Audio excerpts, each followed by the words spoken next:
What's up, guys? Today, I guess in the first episode today, I want to basically go over what happened to my foot and the part of the foot that I basically broke.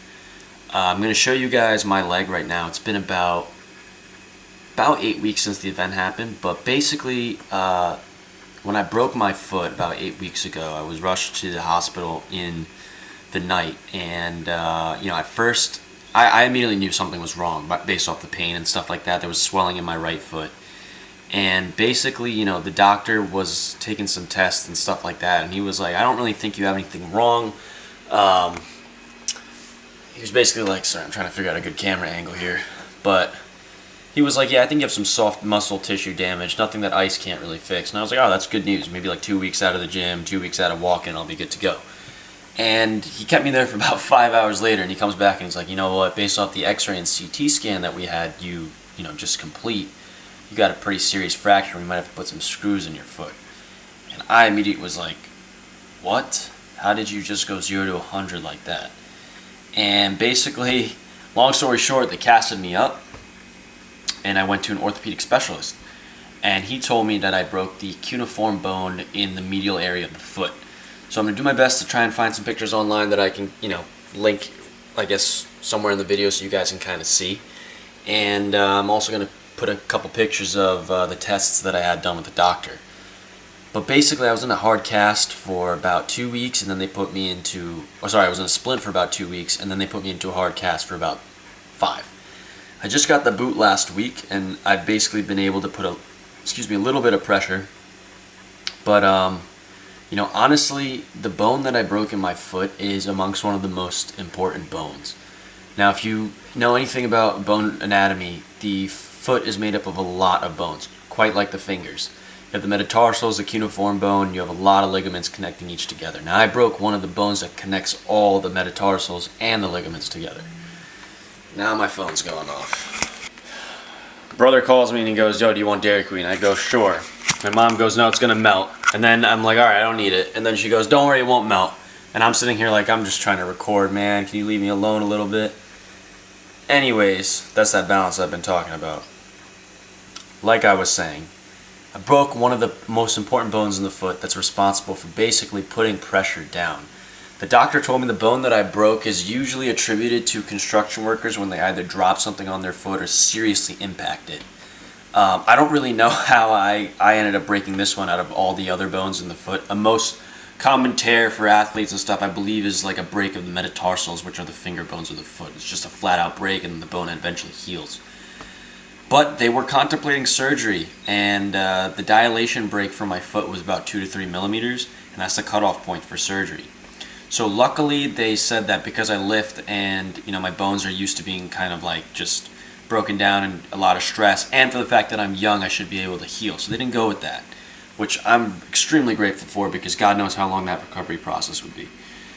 Anyways, I have basically been in a boot for the past week. I'm going to show you guys that now. And the boot allows me to put a little bit of pressure down on the foot. That was about a week ago.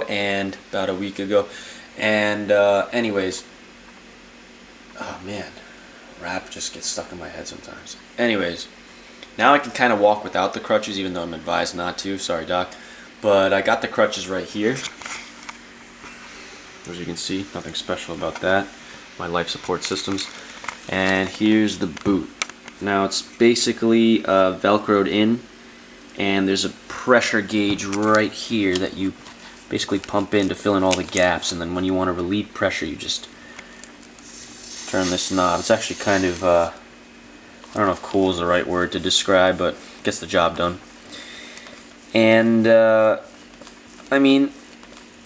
ways that I trained around this is pretty simple. It wasn't easy, but it was a simple concept to grasp. And that was that you just have to be very careful. Now, immediately I knew once my foot broke, I'm not doing legs.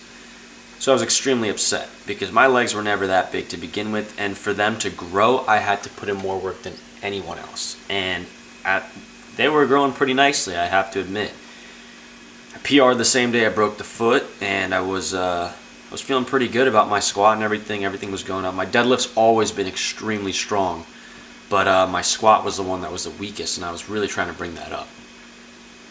So my right leg has basically shriveled and my left one has shrunk. But it's left, like the left one's kept its composition mainly because I've always kind of just been hopping around and like using plyometrics to get around and stuff like that. But things I did in the gym. Yeah, Mom. That's okay, I'm sure. Yeah, okay, bye. Decisions. We also have a lifetime supply of ice cream in this house, so I don't know why they went to Dairy Queen. Regardless, I'm going to try and do a couple voiceovers and show you some clips of me in the gym, basically what I did when I had my crutches. So there should be plenty of footage that I'm about to link right now. And then, I'll try to... It's really hard to talk about this injury sometimes because I just hate having it.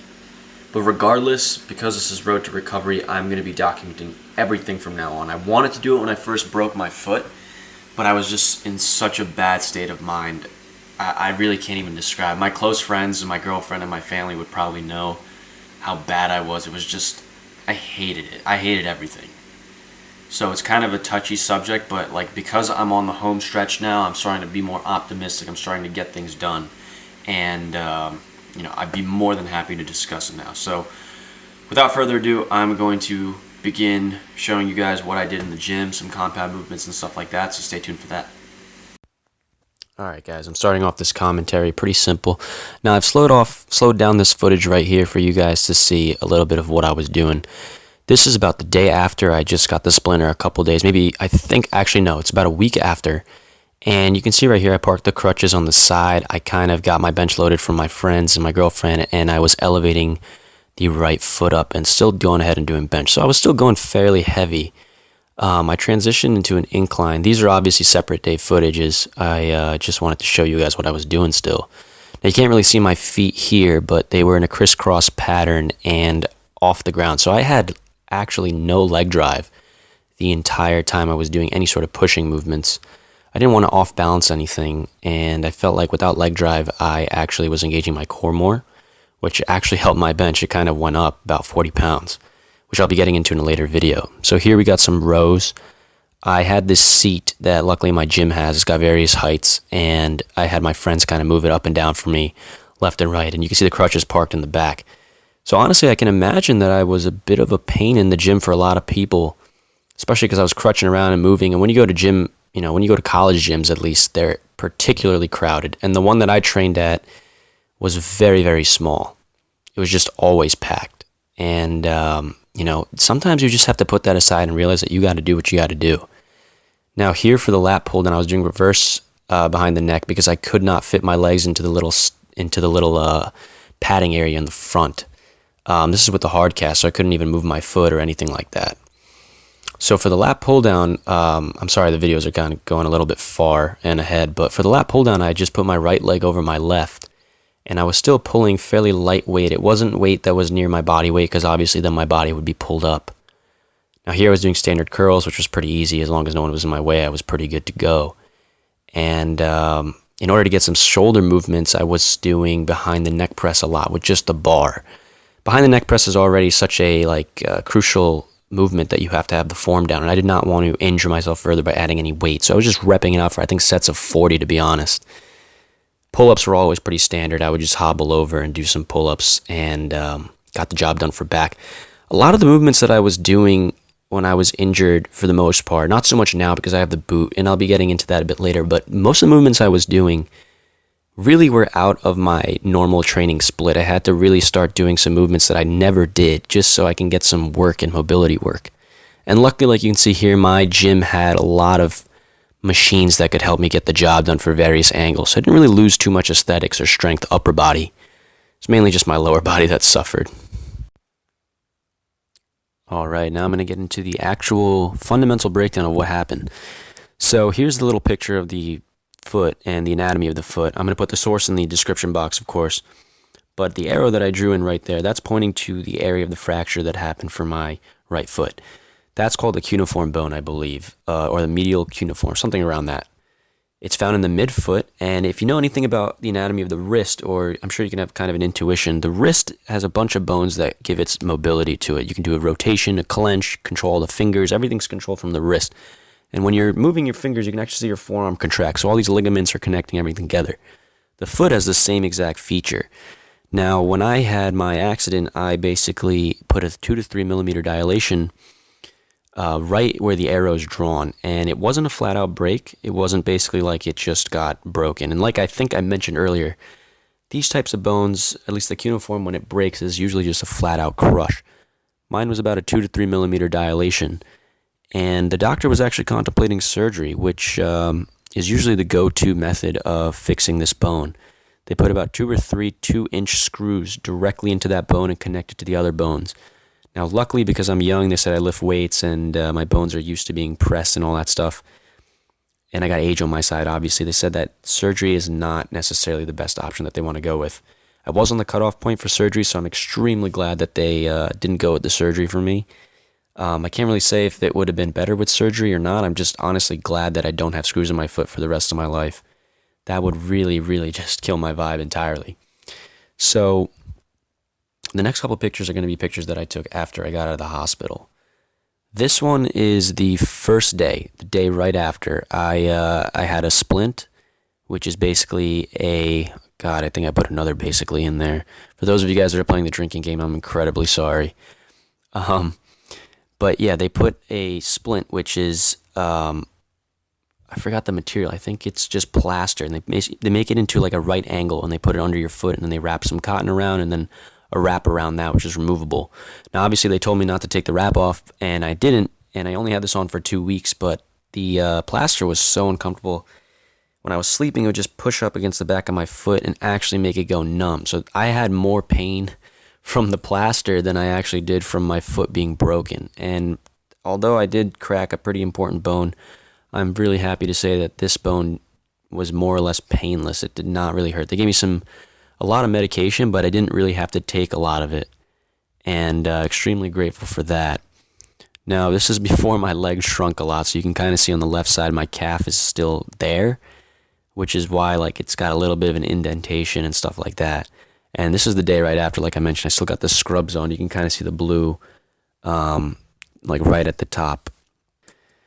So right here we have about 2 weeks after. This is when I went back to the doctor. He was going to do another, actually this is the orthopedic specialist.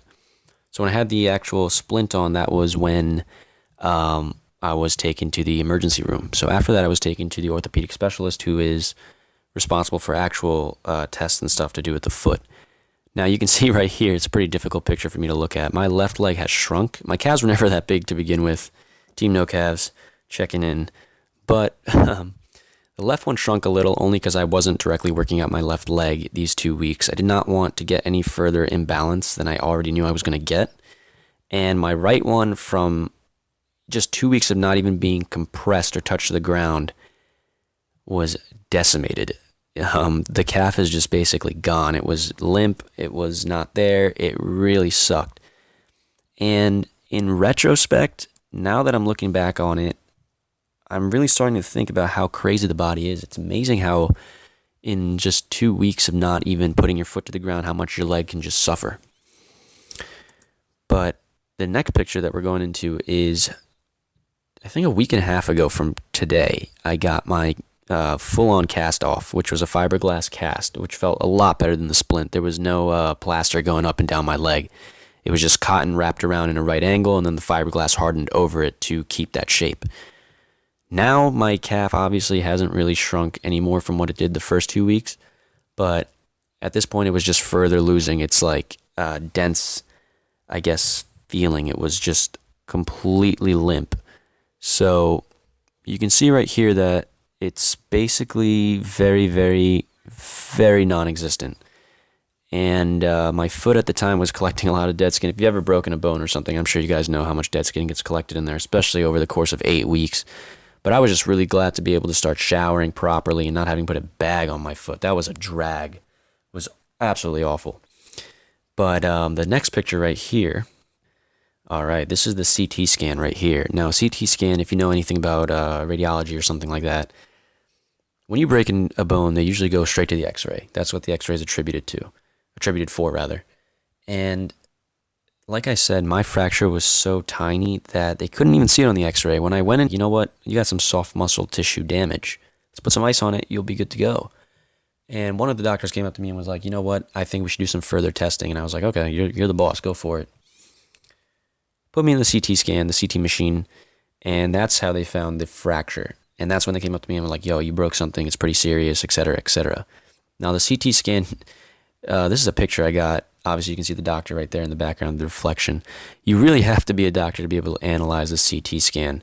I couldn't even see the fracture, and he was pointing at it like he could see it from a mile away. But I was basically like, dude, I have no clue what you're talking about. Can't really see it, but from what I remember, right where I put the arrow is exactly where it shattered. So you can see there's really nothing there. It's such a hairline fracture that it's really crazy that you really can't even detect that it was there. Let's see if I have another picture for you guys. I think that's it. So that's going to conclude this commentary. I do apologize if this video was a little more bleak. I apologize if it sounds kind of negative. But my objective with this channel is to obviously take a negative and turn it into a positive. So this is probably the worst video you're going to see out of the entire sequence in terms of what it covers. But educationally, I want to inform a lot of people that when you have a break like this or any type of break, you know, life might throw all these things at you, and it's your responsibility and objective to take that and shove it right back up whatever hole it fucking came from. So you have to realize that whatever's thrown at you in life, you just have to be resilient and you have to be patient. The one thing I learned with this break is patience. I never had patience. I still struggle with it, but when I've always wanted something, I've always wanted it. And when you have an injury like this, you're obligated to be patient. You're obligated to take your time.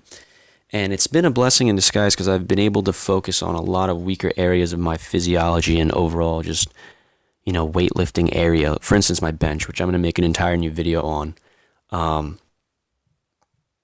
But that's going to conclude the commentary today.